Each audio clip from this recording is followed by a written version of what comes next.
রাস্তায় আপনাকে সালাম দিয়ে খোলাপাড়া বাজারে গিয়ে আপনার সমালোচনা করা সম্ভব হইত, কিন্তু আমরা সালাম যেই ব্যক্তিটারে দিচ্ছি বাজারে গিয়ে কিন্তু এই ব্যক্তির ব্যাপারে সমালোচনা করি কিনা? তাহলে কি আমরা আসলে শান্তি চাই না? বললাম যদি করে বুঝা গেছে আসলে মন থেকে শান্তি চাই না। কিছু মানুষ আপনার চোখের সামনে আপনাকে বলবে আপনার মতন মানুষ হয় না, আপনার মতন এত ভালো আর কোন তুলনা নাই। বাজারে গিয়া কইব একটা মানুষ, ঠিক না বেটি? যে আমরা সালাম দেই কতটা সত্য, হাকিকি ভাবে আমরা মন থেকে সালাম প্রদান করি।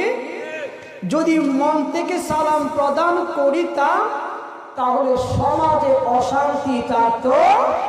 আরে বান্দা, মানুষ বোকা মানুষ, মাটির নিচে গিয়ে জান্নাত খুঁজে, মাটির নিচে গিয়ে জান্নাত খুঁজে। যদি আমরা একে অপরের শান্তি কামনা করতাম, একে অপরের শান্তি কামনা করতাম, মাটির নিচে জান্নাত খুঁজতে হইতো না। আমার পাড়ার জমি, আমার পাড়ার গ্রাম শান্তিতে থাকতো। শান্তি মানে হচ্ছে জান্নাত, বলতে কিনা?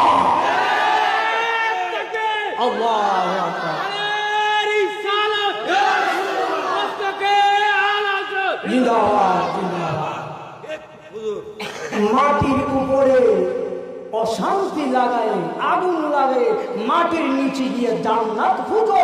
এক চাইতে বোকা আর অন্য কোন হইতে পারে? জমিনের উপর যে যত বেশি ভালো কাজ করবে, কি কাজ করবে? আমি ভূমিকে যাচ্ছি যাত্রার বা আমার সময় দিল 20 মিনিট 25 মিনিট, মনে করি আমি যদি 15 মিনিট আমার ভূমিকায় জিগিরে শেষ করে ফেলি, আপনাদেরকে কি দেব? কথাটা বুঝেন না? ওয়াজ তো মজার বিষয় না, ওয়াজ হচ্ছে বুঝার বিষয়। ওয়াজ কা মানা কিয়া है? ওয়াজ কা মানা নসিহত है। ওয়াজ আওয়াজ হবে না, ওয়াজ হবে নসিহত।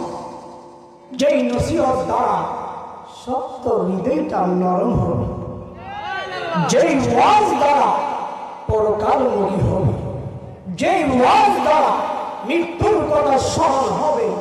সত্য মাটির মধ্যে যেমন করে ফসল হয় না, সত্য হৃদয়ের